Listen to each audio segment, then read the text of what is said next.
ഇന്ന് നമ്മുടെ ചീരയുടെ എല്ലാം തൈകൾ പറിച്ച് നടാമെന്ന് വിചാരിക്കുന്നു. 3 ചട്ടിക്കകത്തായിട്ടാണ് നമ്മൾ ചീര വിത്ത് പാകിയത്. അതിൽ 2 ചട്ടിക്കകത്ത് വലുത് നോക്കി ഞാൻ പറിച്ചിട്ടുണ്ട്. എല്ലാവരും ചീരയൊന്നും നടുന്നത് ഇങ്ങനെയല്ല, പക്ഷേ നമുക്ക് നമ്മുടെ വീട്ടിലേക്ക് ആവശ്യത്തിന് മതിയല്ലോ. അപ്പം നമുക്ക് ആ ഒരു ഇതുപോലെയൊക്കെ ഞാനങ്ങ് നടും, സ്ഥലമുള്ളിടത്തൊക്കെ.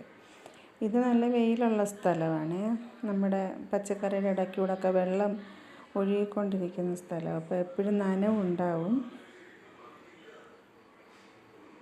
ഞാൻ കിളച്ചു. കട്ടയും കല്ലും ഒക്കെ ഉണ്ട്, അതൊക്കെ മാറ്റിയെടുത്തിട്ടാണ് ചെയ്യുന്നത്. അല്ലാതെ നമുക്ക് ഈ ഉണക്ക് സമയത്ത് നമ്മുടെ അയ്യത്ത് ഈ ചീരയുടെ ഇതൊന്നും നടാനേ പറ്റില്ല, ഗ്രോ ബാഗിലേ നടാൻ പറ്റുള്ളൂ. കൽപ്രദേശമായതുകൊണ്ടേ ഉണക്കായി കഴിഞ്ഞാൽ ഭയങ്കര ബുദ്ധിമുട്ടാണ് കിളയ്ക്കാനും ഒക്കെ.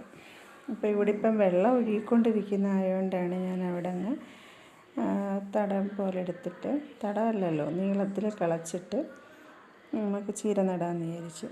എനിക്ക് ചാണകപ്പൊടി ഇല്ലാത്തതുകൊണ്ട് കുറച്ച് നടേണ്ട ഭാഗത്ത് മാത്രമേ ഞാൻ ചാണകപ്പൊടി ഇട്ടിട്ടുള്ളൂ. 2 എണ്ണം വെച്ച് നട്ടിട്ടുണ്ട്.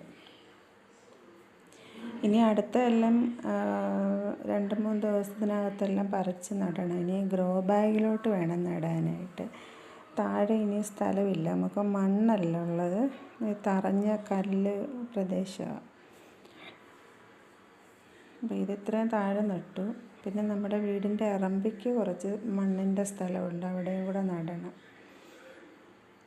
ഇത് പട്ടുചീരയുടെ 2-3 വർഷമായിട്ട് എൻ്റെ കയ്യിൽ സ്റ്റോക്ക് വെച്ചിരുന്ന ഫ്രിഡ്ജിനകത്ത് വെച്ചേക്കും.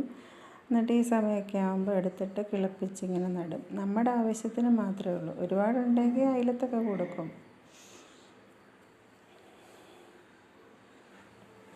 എൻ്റെ വീഡിയോ ഇഷ്ടമായെങ്കിൽ എന്നെ സപ്പോർട്ട് ചെയ്യണം കേട്ടോ. Thank you.